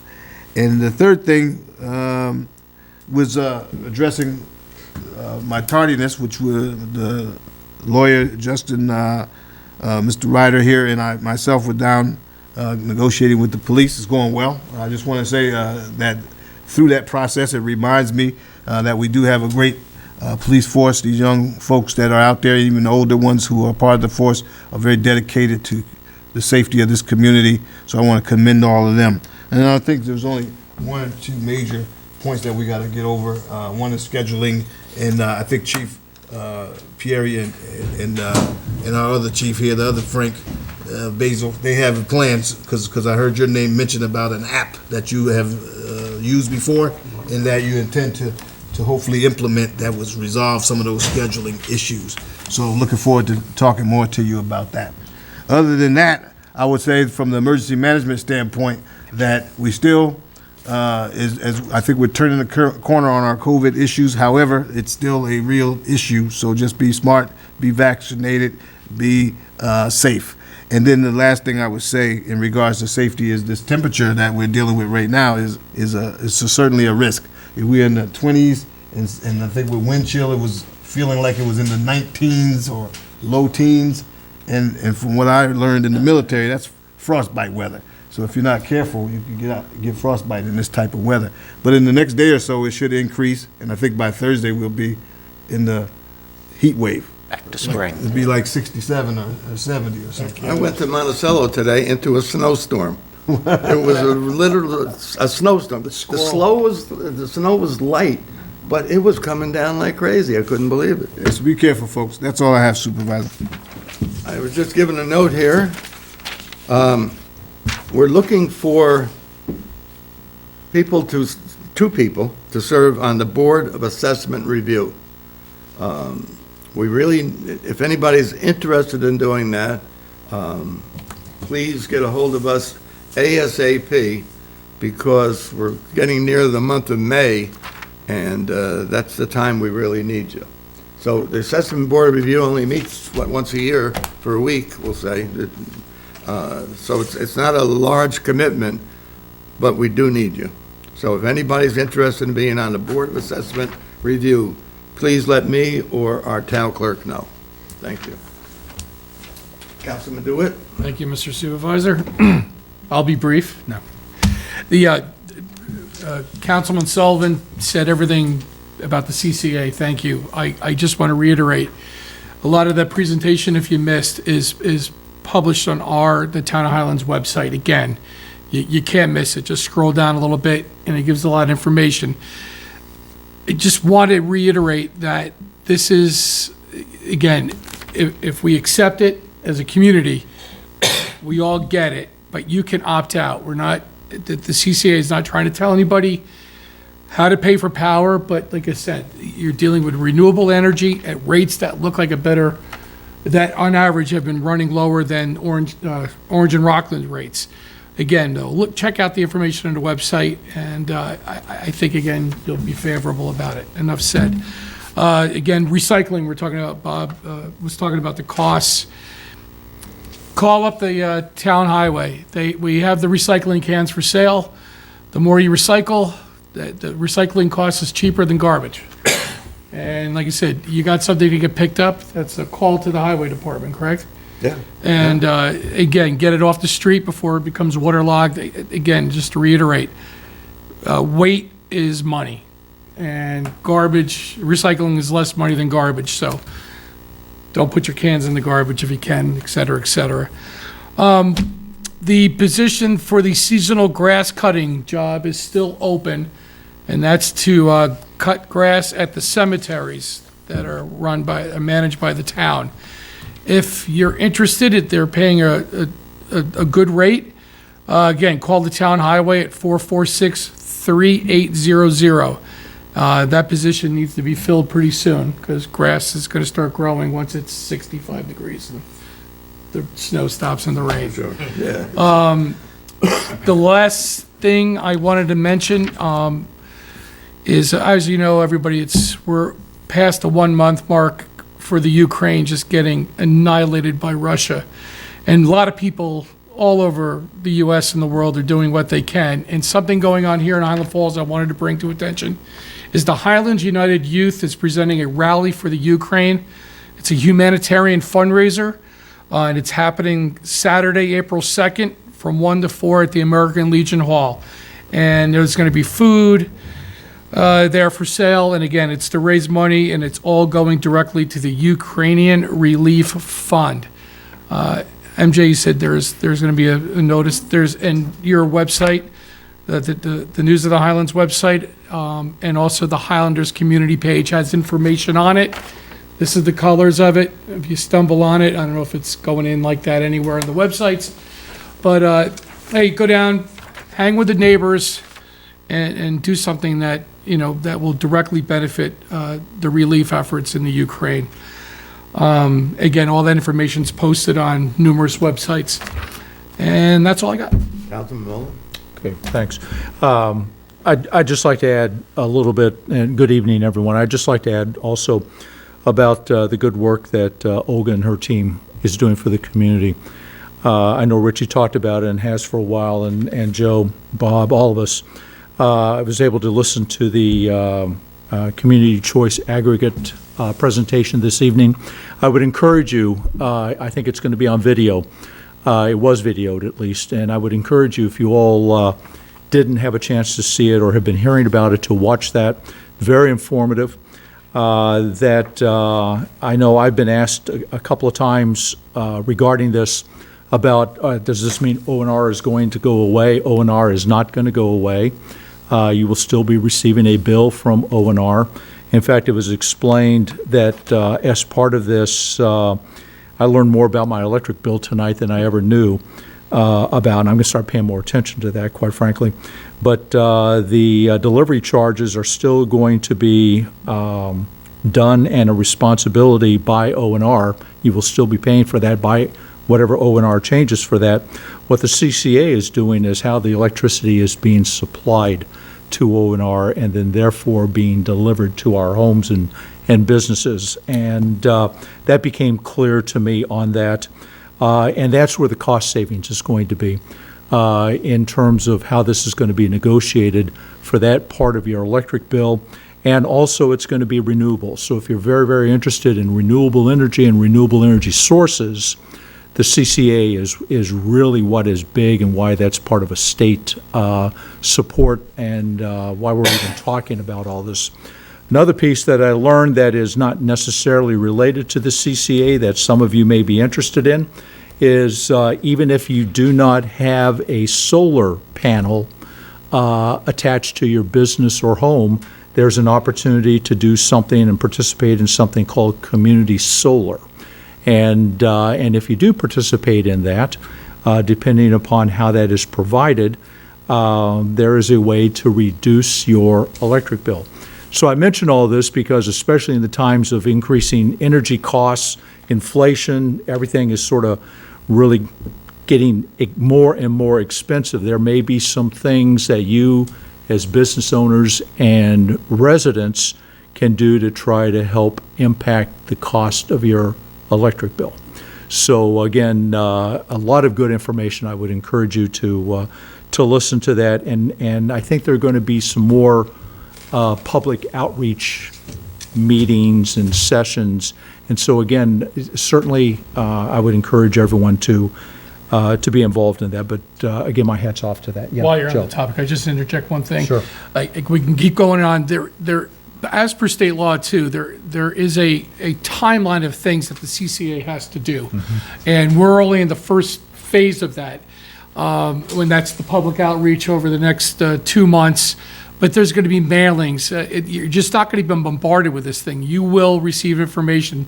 If you didn't see it here, you didn't see it in a video on a website, you're going to get a mailer. So there's going to be no surprises, and will lead you to the information you need to make the choice. So like I said, this is not a secret covert thing. Right. Information's going to hit you one way or another. Yep. Sorry to interrupt. Yeah, no, and to that point, I didn't know this, I was wondering about it, but and we're not close to it yet, like Joe's saying, but before any of this happens, there will be a letter sent to current subscribers, users, O&R customers, talking about this and giving you the opportunity to indicate to them whether or not you want to be part of this or if you want to opt out of it. So that's also going to be happening. So a lot of lot of communication and transparency with that. I don't know if Olga is going to say, not to put you on anything, and Olga is here with us tonight, but not to, and maybe she is or maybe she's not, but one of the things that went around that Olga is doing and her committee is doing is also continuing to push the ball about electric vehicle charging stations. And I think there is the possibility of one of the contracting firms that might be working with us, coming in and talking to us. I think that's a very, very good idea.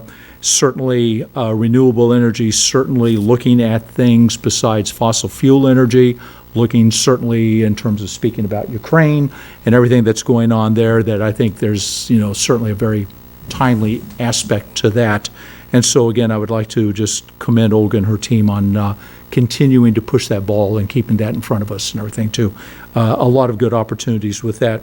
Related to West Point, sort of, but not, I guess it is sort of related, and I've talked about this a couple of times before, just to let the community know and let the board know and some of our departments know that in the sometime during the first 2 weeks of April, the contractor that has been awarded the contract by Orange County to do the military resiliency study, looking at West Point, but also looking at the town of Highlands and the village of Highland Falls.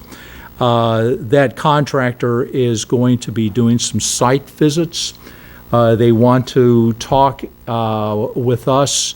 They want to look at the town hall facilities, look at police facilities, look at the ambulance and the fire in the town of Highlands. They also have some things that they'd like to look at with the village of Highland Falls, and just try to get an idea of where some vulnerabilities might be. And this is about electric power distribution right now. So that's going to be happening over the next couple of weeks. The company that is on contract by Orange County to be doing this is a company called Tetra Tech, and they're going to be sending some of their engineers down to be talking to people. And I think Bob and Pat Patterson are going to be the ones that are going to be taking them around and talking with them and showing them the various facilities and stuff like that. So just this is more addressed to the board, just to give you a heads up that that's happening. And again, this is part of a process also that ultimately is going to lead to a recommendation on their part to Orange County. And of course, we are interested parties in that in the November timeframe is, I think, what their timeline is. I mentioned to you that it might be not hard. I might have a difficult time finding somebody at Fort Montgomery Fire Department, but I didn't think about it. The chief is in our highway department. There we go. So there we go. There'll be no problem. Yeah. Go ahead. Yeah, And we got Pat right there, so he'll make it happen. Absolutely. And so that's it. So thank you very much. I heard the word resilient, and I saw Ty's eyes light up when I heard that word, so don't forget about him. Okay, in our regular business here, we have some resolutions. All right. I've mentioned this before about a water tank on top of Corbin Hill. We have a resolution to move that project further ahead. We're talking about a project that will run in the neighborhood of $500,000. That is non-tax money as far as the town of Highlands goes. It's government tax money, but this is being provided by the American Rescue Plan Act. And the town is getting in the neighborhood of $850,000, and we thought one of the best uses for this money would be this water tank, which will really save us should a major line from the village break, should the village not have the ability to give us water for a couple of days. It'll give us a 2-day supply of water. Am I right? That's correct. Greg, this is your expertise. I'm just touching on it. But it's nice that we can get this, and we wanted to put this tank up there for a long time. And then along come the federal government with this money, and I thought, well, okay, we're going to jump on this because it's not going to cost the local taxpayers anything, nothing. So anyway, I have a resolution. Since my voice is getting hoarse, you can take over. Sure. I mean, you summarized it well, right? Last meeting, you were specific about how the use of the rescue plan funds would be used. You did your seeker type 2 determination. This is really authorizing initially Lankin Tully to complete plans, and they do need some guidance from you on the sizing of that tank. Again, we discussed that last meeting, but they had a couple different options. I think people were leaning towards the most substantial tank that didn't change the height there, so that the impacts were similar, but that should be confirmed with Lankin Tully. So this asks them to complete their plans. This then asks them to submit to the Orange County Department of Health, who has to approve the project, and then this asks, upon that approval, to prepare the necessary bid documents for the project. So it's sort of as the supervisor was saying, the next steps to make sure that we move the project along in a timely fashion. But so it's a resolution of the town board planning the Corbin Hill water tank project. Do I have a motion to move the resolution? I'll make the motion. Second. Roll call, please. Councilmember Sullivan? Aye. Councilmember King? Aye. Councilmember DeWitt? Aye. Councilmember Moblin? Aye. Supervisor Livesey? Aye. What's particularly nice is the planning that Lankin Tully and in particular Councilman Sullivan have done in this where we're not messing anybody's view up. The view shed is going to remain the same, and that was taken into consideration without being asked. It was just the right thing to do, and I'm very happy that you've taken that into consideration. And I think I sent everybody the email out after the last meeting describing the options. If you didn't get it, I'll be sure to forward it. They'd like your final input there. Okay, and no one's probably noticed, but this town hall roof has been leaking for a while. We thought we patched it up, but we didn't.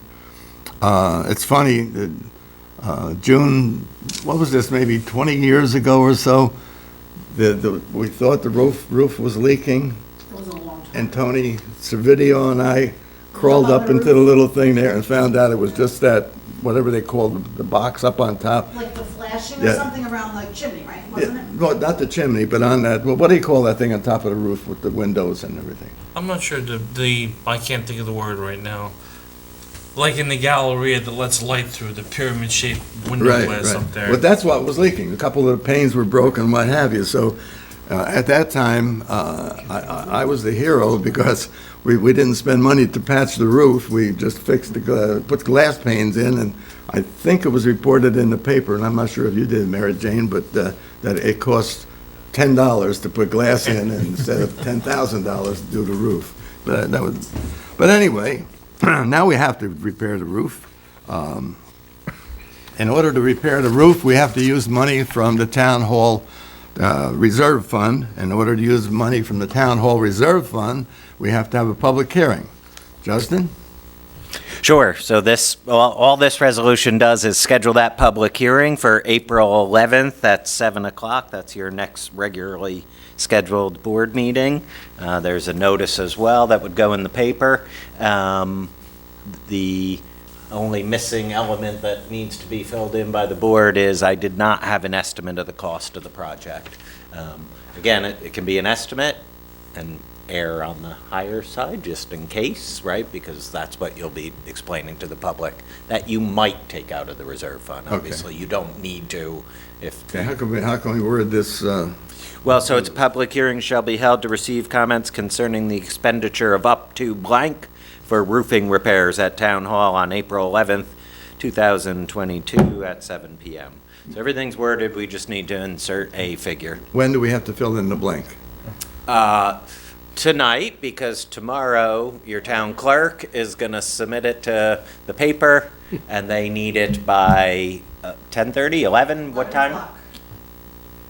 But June, can you call Lankin Tully, or do you want me to? So Lankin Tully was in communication with the highway superintendent today. I know they were working on it, and he thought that was this morning, but I don't know what's changed in scope. You guys had started to look at this in the fall or the late fall.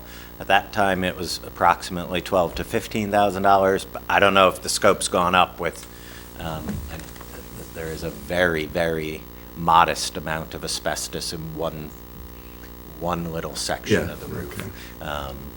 Suppose we put in the amount of $20,000. Richie, you're more up on this than, I'm trying to find the email that he sent. You want to stall and talk about the next resolution? Go to the next one when I find my data, okay? You want me to summarize that one? yeah, sure. So,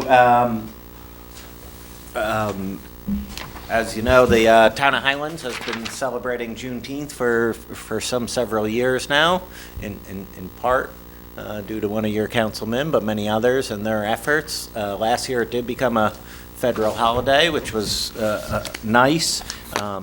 There's been discussions with the Town of Highlands, Employee Association, the Highway Garage, the people up there, in their contract, a request to add Juneteenth as a holiday. So this resolution would do just that. It would add Juneteenth as a holiday in the collectively bargained agreement. There is a memorandum of agreement that would authorize that. That would be signed by the supervisor and then signed by the employee association And I have president. the MOA here, I'll get him to sign Yep, it. yep. I have a copy of it. Yep. So this resolution authorizes the amendment to the agreement, adding Juneteenth to the collectively bargained agreement. I have a motion to move the resolution? Motion. Second. Roll call, please. Councilmember Sullivan? Aye. Councilmember King? Aye. Councilmember DeWitt? Aye. Councilmember Moblin? Aye. Supervisor Luzzi? Aye. How we doing, Rich? I've been able to find for the stream repair against the wall, but for the roof, I can only find generic statements about prevailing wage and all that. I can't find an actual number in the email, so my memory leads me to believe it was somewhere above, a little bit above $15,000. Okay, so suppose we put 20,000 in. Yeah, up to 20,000. We don't have to spend 20, You don't I have mean, to spend it, you won't if you don't need to, obviously. In a worst case, you'd have to hold another hearing and increase the amount if for Yeah, some reason. okay. But 20,000 makes sense. June, are you able to do that in the document I sent you for the paper, or do you want? I'm sure I can figure it out. All right. I need a motion to move the resolution to set a public hearing for the Town Hall Repair Reserve Fund. So moved. Second? Roll call, please. Councilmember Sullivan? Aye. Councilmember King? Aye. Councilmember Moblin? Aye. Councilmember DeWitt? Aye. Supervisor Luzzi? Aye. Is there any other business? Was the word you were looking for cupola? Thing on the roof. I don't know. That, I found out what it was used for. Did you tell me or somebody told me? What's that? That this used to be a firehouse, and they used to hang the hoses from there to dry the hoses. Really? Yeah. Well, thank you, Andrew. I don't remember who told me that, but somebody told me. I've seen Yeah, we're- pictures that's right, of it there's as a a story. firehouse. Yeah. I don't know. Any other business? Chief, do you have anything? The only thing I have, yesterday I received a letter of resignation from Officer Joseph Cipriano. He started working today in a full-time position in the Rockland County Sheriff's Department. Okay. Is he the one from Greenwood Lake? Am I wrong? He was No? one of the three we hired last year Okay. that did their field training with us. Olga, do you have anything? Just wondering, speaking of the EV, the town did receive several proposals from vendors of electric vehicle charging stations. So I analyzed them briefly and did some, comparison of the proposals, but really, it's, we have some sample contracts that they sent in, so I think it's important for the board and Justin to really review those and see if, I don't think it makes much sense to schedule anything with the vendors until you're comfortable with those documents and have your questions ready.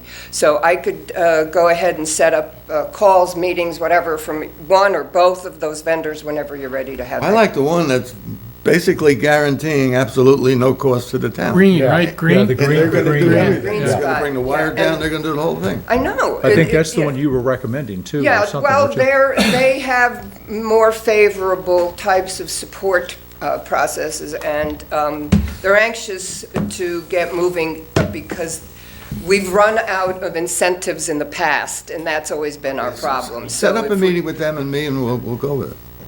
I just want to say, like, I don't want to ruin anything tonight with the community choice aggregation. This is Richie Sullivan talking, not the left, not the right, or anything like that. In terms of electric cars, which I don't own one yet, I'm not quite ready for the trips and whatnot, but I will own one soon. I want to say, if you have an internal combustion engine car that weighs 3,000 pounds, and you have 10 gallons of gas you add to it, and maybe you'll be able to drive 250 gallons. If you take that same 10 gallons of fuel at a power plant and take that and turn it into electricity and put it into an electric vehicle, you're probably going to drive 400 or 500 miles. I hope that analogy works for people as far as why electric vehicles, because I see all the memes with the people with the pickup truck and the diesel generator powering the car. We'll always be able to make electricity. And now on to my next little thing. With the Ukrainian crisis and gas prices, I see a lot of people debating things on Facebook. So anybody at home can get their calculators out and do some division. In New York State, if I'm not mistaken, I want to try and get my numbers right. No, excuse me. In the United States, there is about 48 billion barrels of known reserves. Someone had 38, somewhere around there. You go to British Petroleum, ExxonMobil, whatever. We use 19 million gallons per day. That's pretty much a known fact. Do a little division. I think you'll see if we were to use only the United States for our crude, you have less than 10 years and you're out. Worldwide, and if anybody can do their math or say I'm a fool or anything else, worldwide there's about 1.73 trillion known barrels in the whole world, and the world uses 95 million barrels a day. You can do the math on that one, and it could come up with about 53 years. So I don't like getting too involved. Is it global climate warming and all that stuff? The oil is not going to last forever, and what we're doing is to the benefit of future grandchildren, because we will be able to make electricity using wind, solar, hydro. For all, they did it back in the 1800s, and that's what we're going to be doing again in the future when the fossil fuels are gone. That's all I have to say. I'll take 1 second to add to that. And so these state incentives that are available right now, that these vendors are making available to us, are going to be open to anybody. So if you have a business in the town of Highlands or the village, let's say one of the hotels, motels, they can put an electric vehicle charging station and enjoy some of those same incentives. So it's a very good thing for tourist visits. I know when I travel, I have an electric car. So I go to a hotel that's going to have a charging station there. So I think as we go forward, it would be wise for our businesses to consider getting on board. And if anybody is interested, Jim, maybe you could help with that. Yep. We can have the same vendor that we select to reach out and engage with businesses. Well, and I'm glad you mentioned that, because, this meeting or call or whatever that we were talking about having set up, that was going to be one of the things either ahead of time I was going to ask you to ask them about, or I was going to bring up with that, is what piece of this can we have or can they provide to provide information to our businesses as to why, you know, what's the upside of doing this in front of one of our restaurants or one of our hotels or something like that, and what is the cost and, you know, that kind of stuff. So that'd be good. I'm glad you brought that up. That one vendor that you felt positive about, they actively helped with outreach. Yep, perfect. Is there a motion to adjourn? Motion. Second. All in favor? Aye. Aye. Okay, thank you very much. Thank you, sir.